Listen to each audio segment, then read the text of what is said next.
Well, welcome back to my garden, everyone. And we got the first snowfall of the year. And so I thought I would go around and show some of the beautiful trees and things that we have in our garden. And this is our baby blue spruce trees, the Colorado blue spruce.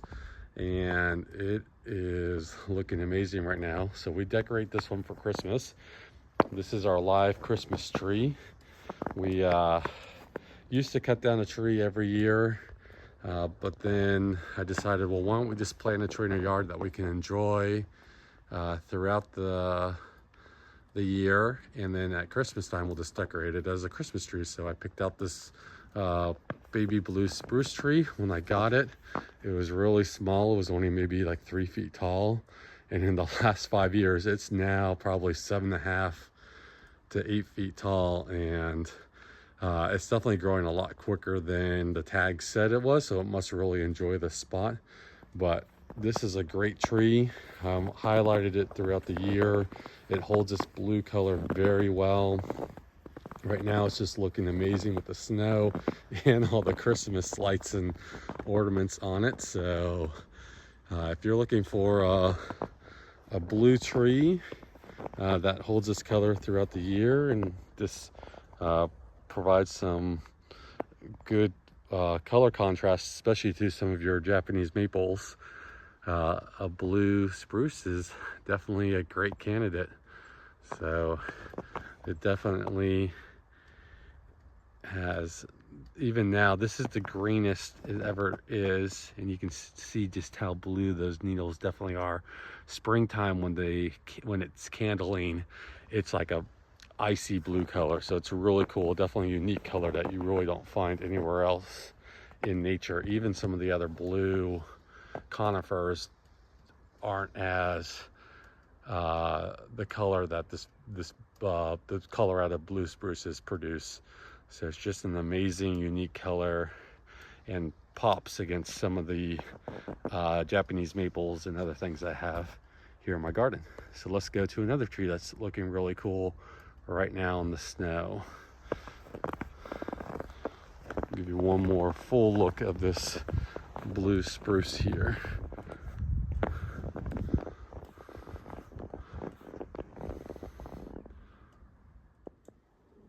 So continuing on with the snow plant tour, this is my Acer palmatum orangeola, and it still has some of that beautiful red fall color even here on December 5th. And it also looks like the leaves that are a little bit dried up might have some marcescence going on, which is where they don't actually drop the leaves until springtime. So every now and then Japanese maples will become marcescence, or will have marcescence, which is like this, where they don't drop the leaves, and that's perfectly natural. It doesn't hurt the tree at all. In fact, it's usually a self preservant mechanism to kind of help protect the buds that are behind it. So you can, if you don't like the look, come in and take them off, but usually it's a way, like I said, for the tree to kind of protect the buds for next year. So every now and then a Japanese maple might do this. So this is the first time in the 7 or 8 years I've had this orangeola that it's become marcescence. And so I'm not worried about it. If they do drop the leaves, awesome. If they don't drop the leaves, then I'll get to enjoy this structure with them on it throughout the winter months.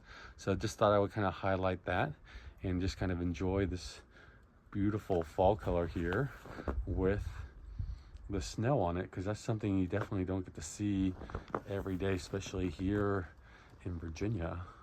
So just kind of enjoying that beautiful red fall color of orangeola with some snow. But either way, orangeola is a great, really weeping tree, and you can really, the snow kind of highlights some of that branching structure, and just shows you how weeping this tree really is, and you can kind of see it there on that branch. But yep, just enjoying Acer palmatum orangeola. Okay, let's go on and show you another tree. Well, here's another tree that is looking great right now with the snow on it, and this is my bihu, and it's looking a little bit darker than it typically is. Let's see if I can get to a different side to really show that beautiful yellow bark on the, there we go, now you can see it a little bit better. That beautiful yellow bark with that white contrast is really popping right now. The camera just isn't doing it justice. The camera's making it look a little bit darker than it is, but this beautiful yellow as it's popping against, let's see if I can get the focus, there we go. That beautiful yellow there. Bihu is just an amazing tree. Yellow all the way down even to the graft. It holds this yellow a lot better for me than like the sengu kakus and some of the other coral barks that the older branches lose their color, and it's more like the smaller first and second year growth that kind of have the red pop. Bihu will eventually get like that, but these thick branches even down here all the way near the main trunk are just looking spectacular, and then in the snow it's just really popping. So bihu gets about, I think it's like 8 feet tall in 10 years. It's a great tree, provides 4 seasons of interest, as you can see. So it comes out, the leaves kind of have like a bronzy color to them, and then it does green up most of the year, and in the fall puts on this pure yellow. So the pure yellow fall color against the yellow bark, and then when they fall, you just are left with this beautiful yellow bark. So days like today, you can really just enjoy it. It's right next to my driveway, so I get to enjoy this every single time I drive up. I have it in a spot here in my Virginia garden that gets sun from, I think it's like 8 to about 2 p.m, 1 or 2 p.m. So a good bit of morning sun, and it does great here. So if you're looking for a wonderful evergreen interest, or not evergreen, but a 4-season interest, bihu is definitely a great candidate. Let's go see what other trees are looking great right now in my garden. This is Acer palmatum bihu. So here's another conifer I have here in my garden, and this is Pinus parviflora blulu, or Japanese white pine, and this is a blue needled pine that is looking great. Mine has a nice leader already developing on it. I know sometimes it can take a while for a leader to form on blulu, so it becomes more of a globe shape that gets like 3 by 3 in 10 years. But one reason why I bought this particular tree when I saw it was in a 2-gallon pot, and it already had this beautiful columnar, or not columnar, but like pyramidal shape with that beautiful leader already on it. So definitely a little bit different than the typical blulu that's out there, and it just holds that blue color fairly well throughout the whole year. Definitely not as bright of a blue as like the Colorado blue spruces, but more definitely that blue-green hue, but definitely on the bluer side of it, and has a Japanese white pine, or Pinus parviflora. It does great here in the south. I have in a spot that gets sun from like 7 a.m. to 2 p.m. So full sun, but afternoon shade, and it seems to be doing really well here, and just is looking great with this beautiful snowfall on it. So if you're looking for a smaller Japanese white pine that has some blue color to it to complement your Japanese maple, so like right behind it I have my Bini Missoura, which has like a beautiful red fall color, so that really pops. And then over here, kind of in the background, I have my English lace, which is another red. And then behind it, I have that is a purple curl. So, and then over here is my moonrise. So just adding some blue to this area of the garden really helps make those colors of the Japanese maple just really stand out and pop. So this is Pinus parviflora Blue Lou. This is Acer palmatum gold digger, and it's another coral bark. It's a little bit on the smaller side. I just got it about a year ago as a 1 gallon, but so it's doing well for its size. I planted it here last fall of 24, so it's been here for about a year now. You can see just that beautiful colored bark, especially like I said against the snow. It just really helps that any of these coral barks pop. So this one's a little bit more of an orangey color.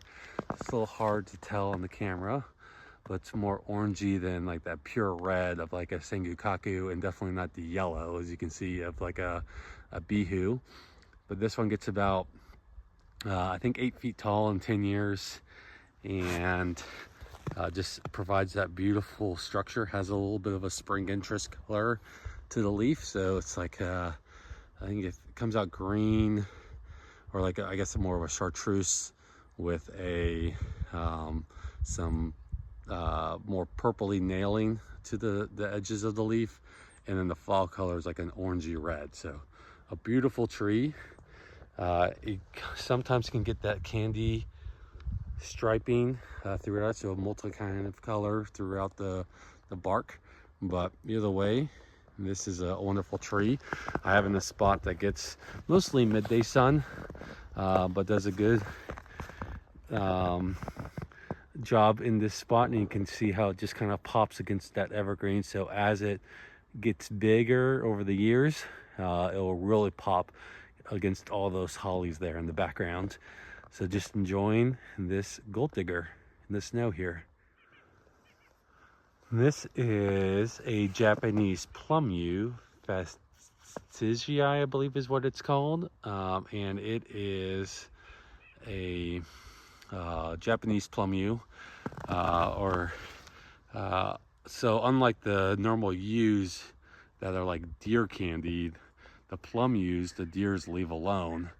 So these are ones that I typically try to plant to provide a beautiful evergreen structure in my garden, because one, I live in the woods, so we have lots of wildlife, including a herd of deer that just come through and eat a lot of things that they're are on their menu, so they leave these alone, so I tend to plant them. And they like to grow in shadier spots, so unlike a lot of conifers, these ones you can actually grow in a lot more shade. So this, I don't think it's any direct sun. It just gets some high shade to deep shade, and it's doing great here. So this one, I think will get 10 feet tall, but like 3 feet wide. And you can kind of see the branching structure that it's going to stay that really columnar shape. But here in the wintertime, it does a great job of standing upright to the snow. So like I said, we only got about 2 inches, so not a terribly large amount of snow, but you can see that it's doing a great job just being able to handle that snow and stay on growing straight up. So this is, I think, Fastigii, I believe is the Japanese plum yew. There's some other ones. I'll show you another one that's more of a shrub, where it's more of it grows out than straight up. But yep, this is a great evergreen interest if you need something in more of your shady locations, and especially since I think it'll get, if I didn't say, like 10 feet tall and 3 feet wide. So for those of you that have smaller gardens and a shady spot but want an evergreen interest plant in there to kind of complement your maples, this is a great choice.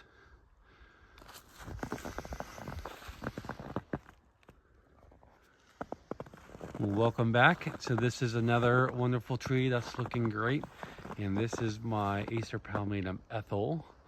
And any of the larger weeping, dissected lace leaves, that structure that it provides looks amazing in the summer or in the winter time, especially here when there's snow.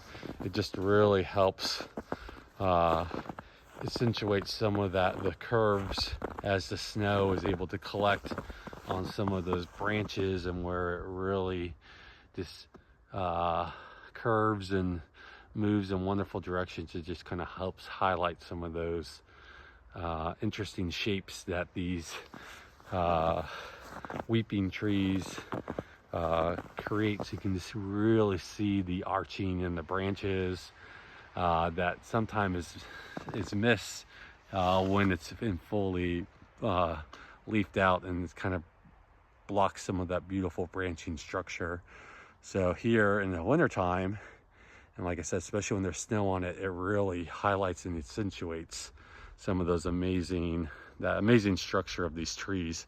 So this is a beautiful weeping dissected leaf most of the year, where it comes out more of a brick red and or bronzing, and then kind of greens up most of the year, and then just puts on the fiery fall displays of reds, yellows, and oranges. And then now this beautiful structure that we're kind of left with here in the wintertime. So this is Acer palmatum Ethel.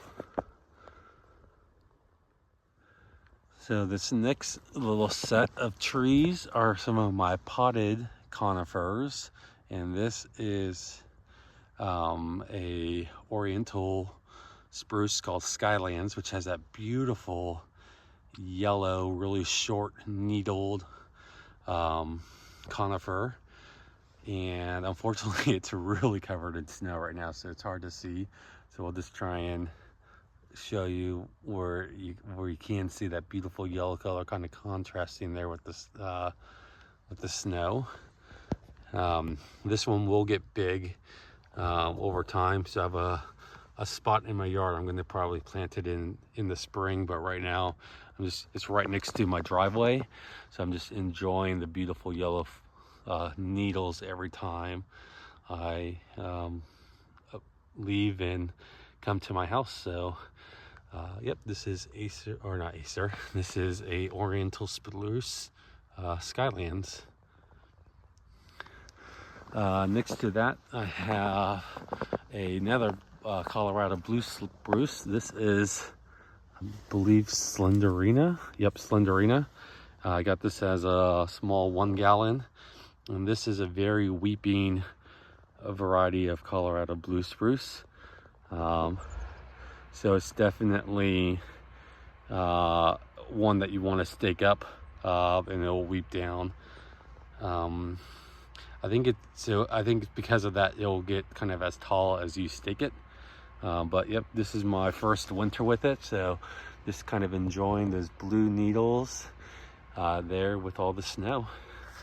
On to this side, I have a bunch of conifers. So first, this is gold coin. This is a pine. I've tried Chief Joseph a couple times, and it just does not like the humidity here in the south, even with it being grafted onto a lodgepole pine, which apparently helps with the heat a little bit. I can get one to stay alive for 3 or 4 years, and then it just one summer just randomly comes to the heat and dies. So unfortunately, I have not, as much as I love the yellow color of Chief Joseph, I just haven't been able to keep it alive. So I decided to give this gold coin a try, and so far it's doing great. So we'll plant it out probably in the spring. Next to that, I have another blue spruce. This is Fat Albert, so a very common one. That's kind of what it looks like in the snow. This one apparently does pretty well in part shade compared to some of the other blue spruces that need to be in full sun. So I'm excited to kind of experiment with this Fat Albert to see if I can actually get it to grow in a part shady spot, but still kind of hold that blue color. So we'll see over the next couple years if the rumors are true and I can actually get it to perform there. So I got a small 1 gallon, so I'm not out a huge financial investment if it doesn't work, but if it does work, awesome. And then next to that I have Bird Curve, which is let's see what it is a Pinus strobus Bird Curve,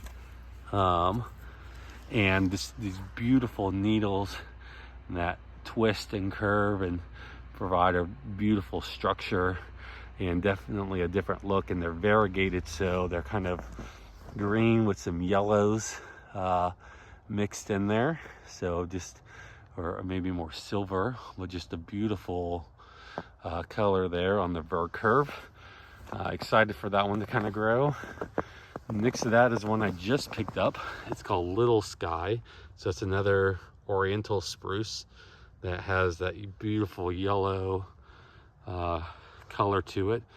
But unlike skylands that will get big, so they don't get as big here in the south.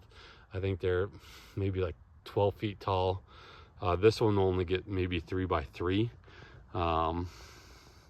Or maybe 3 by 1, because it keeps that pyramidal shape. But yep, excited to kind of see this Little Sky. So it has that color of the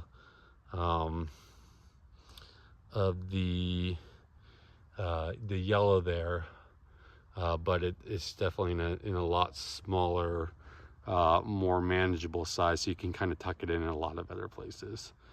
And the last one here is my baby blue ice, and this is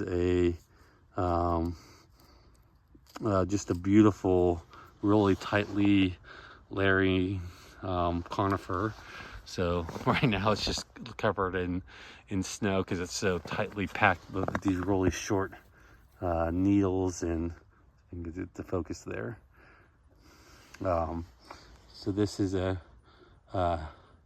think it's a cryptomeria baby blue ice, but just kind of holds that beautiful bluish green color throughout the year. So I'm going to show you one more part of my garden. So the last trees I'm going to highlight here in my snowy garden tour is my Deodar cedar. This is Feeling Blue, and this is a blue Himalayan cedar. And this one, once again, has beautiful blue needles on it. And this is one that is very weeping, as we can kind of see in that beautiful branching structure there. So I have it staked up, and I'm probably going to stake it up to about 6 feet tall or so. It's very slow growing, maybe 4 to 6 inches a year, so it's going to take a little while to kind of get to that height. But I've also seen this one kind of grown as a ground cover, so if you don't want to stake up a leader, you can definitely kind of let this one just kind of crawl along the ground, and it looks great like that too. So if you have like a really nice slope, you can let it kind of crawl down the slope, or if you just want kind of a unique looking shrubby shape in your garden, this is also a great candidate. So it holds that blue color for me really well. I have it in a spot that gets mostly afternoon sun, so it's in high shade all day until about noon, and then from noon to sunset it's in full afternoon sun, and it's doing great here. So this is Feeling Blue. Right next to that is my Tamukiyama. It's another lace leaf. that the shape of it is really accentuated by the snow. So the curve is, or the snow is really highlighting those curves and the shape of another lace leaf. So this is just a really common red lace leaf. And actually there's a leaf kind of left on it right there. So you can kind of see what the leaves look like. Here's another one. So just a beautiful red dissected lace leaf that offers beautiful structure even when it's out of leaf here in the winter time. So I'm kind of staking it up to give it some unique shape. But yeah, Tamukiyama is a classic red. It holds this red really well for me here in Virginia. I have it in a spot, like I said, next to my feeling blue deodar cedar. So it's in mostly afternoon sun and it can handle that without burning. So if you have a spot and you want a red weeper, I would definitely look at Tamukiyama. And then next to that is my Sengukaku that has that beautiful red coral bark, if I can get the focus. And it's right now, because of all the snow, the camera is really dark, so it's definitely not as bright on camera as it is in real life. But this red is popping against the white snow, and just a beautiful. Any of the coral barks are amazing in the wintertime, which is one of the reasons why we like them so much, is because they just provide that 4-season interest, especially when it still has this beautiful red bark and then the leaves come out that really bright, vivid green in the springtime and just pop against the bark color. And then the bark slowly fades as the temperatures warm up. And then Sengukaku has one of the purest yellow fall colors. So if you're looking for a tree that has like just bright yellow, pure yellow fall color, Sengukaku is probably one of the best ones. That and Bihu are probably some of my favorite this pure yellow palmatum style leaf. This actually has a couple leaves on it too still, but yep, Sengukaku is a wonderful like I said, 4-season tree. It will get big, so just kind of keep that in mind. I think it's 12 feet in 10 years, and I've seen some Sengukakus around my area that are 25 feet tall, so just kind of keep that in mind, that this one will get big. There are smaller selections or cultivars now that you can select to put into your garden that still have that red bark. But if you want the original or one of the original coral barks, Sengukaku's it, and I think it has the best fall color of the other coral bark Japanese maples out there. So thanks for joining me on my tour of this snowy garden, and I hope you guys are enjoying the snow and enjoying your gardens here in the winter time. Thank you so much. Have a good rest of the day.